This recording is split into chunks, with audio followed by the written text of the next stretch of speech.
మండల పరిధిలో గల 17 పాఠశాలలు 900 మంది విద్యార్థులకు టై బెల్ట్ ఐడి కార్డు పంపిణీ చేయడానికి సభ అధ్యక్షులుగా వ్యవహరిస్తున్నటువంటి మండల విద్యాధికారి ఎంఈఓ గారికి, complex HM Karunakar Reddy sir గారికి, యువ నాయకుడు, ఉత్తమ పార్లమెంటేరియన్, దేశం పట్ల, దేశ భద్రత పట్ల, ఈ ప్రాంత సమస్యల మీద పట్టున్నటువంటి విద్యా ప్రేమికుడు, విద్యా అధికుడు, భువనగిరి పార్లమెంటు సభ్యులు చామల కిరణ్ కుమార్ రెడ్డి గారికి, మాజీ జడ్పీటీసీ సభ్యులు గిరి కొండలరెడ్డి గారికి, market committee chairman Shweta Venkatachari గారికి, మండల మహిళా అధ్యక్షురాలు లతక్క గారికి, పిఎస్ఏ చైర్మన్ సీనన్న గారికి, సోదరుడు కర్క సంతోష్ గారికి, అభి గారికి, వివిధ గ్రామాల నుంచి వచ్చినటువంటి సర్పంచులకు, మాజీ సర్పంచులందరికీ, అలాగే పిఎస్ఏ చైర్మన్లకు, అలాగే యువజన కాంగ్రెస్ నాయకులందరికీ, యూత్ కాంగ్రెస్ మండల్ ప్రెసిడెంట్ సుమన్ గారికి, వివిధ గ్రామాల నుంచి వచ్చినటువంటి పేరెంట్స్ కు, కాంగ్రెస్ పార్టీ నాయకులకు, పాత్రికేయ సోదరులకు, ప్రభుత్వానికి ప్రజలకు మధ్య అనుసంధానంగా ఉన్నటువంటి పాత్రికేయ సోదరులు, ప్రజా సమస్యల పరిష్కారం కోసం ఎల్లవేళలా ప్రభుత్వానికి, నాయకులకు సూచనలు సలహాలు చేస్తూ సమస్య పరిష్కారానికి కృషి చేస్తున్నటువంటి సోదరులకు ప్రత్యేక ధన్యవాదాలు తెలియజేస్తూ, అలాగే వేదిక ముందున్నటువంటి నా తమ్ముళ్లకు, చెల్లెళ్లకు, ఉపాధ్యాయులకు, ప్రధానోపాధ్యాయులకు అందరికీ, సిరన్న గారికి అందరికీ పేరు పేరున హృదయపూర్వక నమస్కారాలు తెలియజేస్తా ఉన్నాను. ఇవాళ భారతదేశ పునాదులు నిర్మించింది ప్రభుత్వ పాఠశాలలో చదువుకున్నటువంటి మేధావులని చెప్పేసి సందర్భంగా తెలియజేస్తా ఉన్నాను. ఏ రంగాన్ని తీసుకున్నా,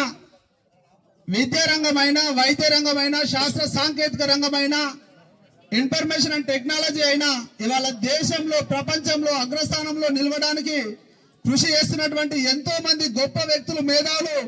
మన ప్రభుత్వ పాఠశాలలో, ఈ గడ్డ మీద, ఈ ప్రభుత్వ పాఠశాలలో చదువుకున్నటువంటి ఈ ప్రభుత్వ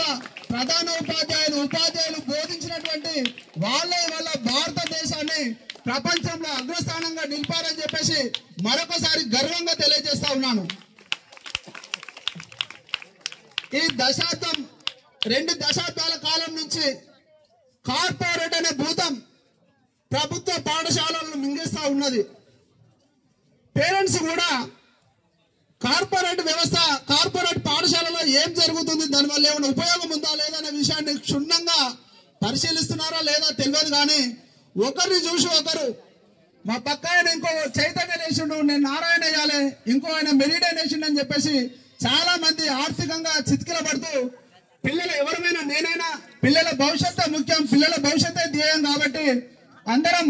ప్రైవేట్ స్కూళ్లలో వేసుకుంటూ ఆర్థికంగా ఇబ్బందులు పడుతున్నాం. ఇవాళ రాష్ట్రంలో అధికారంలో ఉన్నటువంటి రాష్ట్ర ప్రభుత్వం అధికారం చేపట్టగానే పాఠశాలలో మౌలిక సదుపాయాల కల్పన కోసం విద్యార్థులకు తరగతి గదులు బోధించడానికి సౌకర్యాలు కల్పించాలని ఉత్తమ ముఖ్యమంత్రి గారు, విద్యా ప్రేమికుడు, విద్యాశాఖ మంత్రి మరియు ముఖ్యమంత్రి రేవంత్ రెడ్డి గారు రాష్ట్రంలో నలుమూలల ప్రభుత్వ పాఠశాలల్లో మౌలిక సదుపాయాల కల్పన కోసం 5,000 కోట్ల రూపాయలు కేటాయించి అన్ని ప్రభుత్వ పాఠశాలలో మౌలిక సదుపాయాలు మొదటి సంవత్సరంలోనే కల్పించడం జరిగింది. అలాగే ప్రభుత్వం ఏర్పడగానే వ్యవస్థను తీర్చిదిద్దేది ఉపాధ్యాయులు కాబట్టి ఏ రంగంలో ఒకరు ఎక్కువ తక్కువ ఉన్నా పెద్ద నష్టమే లేదు, 2 రోజులు వెనుక ముందైనా నియమించుకోవచ్చు. కానీ విద్యా వ్యవస్థ మాత్రం కుంటుపడితే అది దేశానికి ప్రమాదం, మన రాష్ట్రానికి ప్రమాదం అని చెప్పేసి భావించి 11,000 మందితో మెగా డిఎస్సి వేసి ఇవాళ ఏకోపాధ్యాయ పాఠశాలను గత పాలకులు మూసివేస్తే మన ముఖ్యమంత్రి గారు ఏకోపాధ్యాయ పాఠశాలను కూడా 2,000కు పైచలకు ప్రారంభించడం జరిగింది. సందర్భంగా వారికి మనం రాష్ట్ర ప్రభుత్వానికి ధన్యవాదాలు చేయాల్సిన అవసరం ఉంది. అలాగే కొత్తగా పురుడు పోసుకున్నటువంటి దూల్మిట్ట మండలానికి అన్నగారు MRO office, MPDO office, police station, ప్రభుత్వ కార్యాలయాలు నిర్మించడానికి దయచేసి సహకరించాలి, ప్రభుత్వం దృష్టికి తీసుకెళ్లాలని చెప్పేసి మరొకసారి దూల్మిట్ట మండల ప్రజల పక్షాన, విద్యార్థుల పక్షాన తెలియజేస్తూ ముగిస్తా ఉన్నాను. జై హింద్.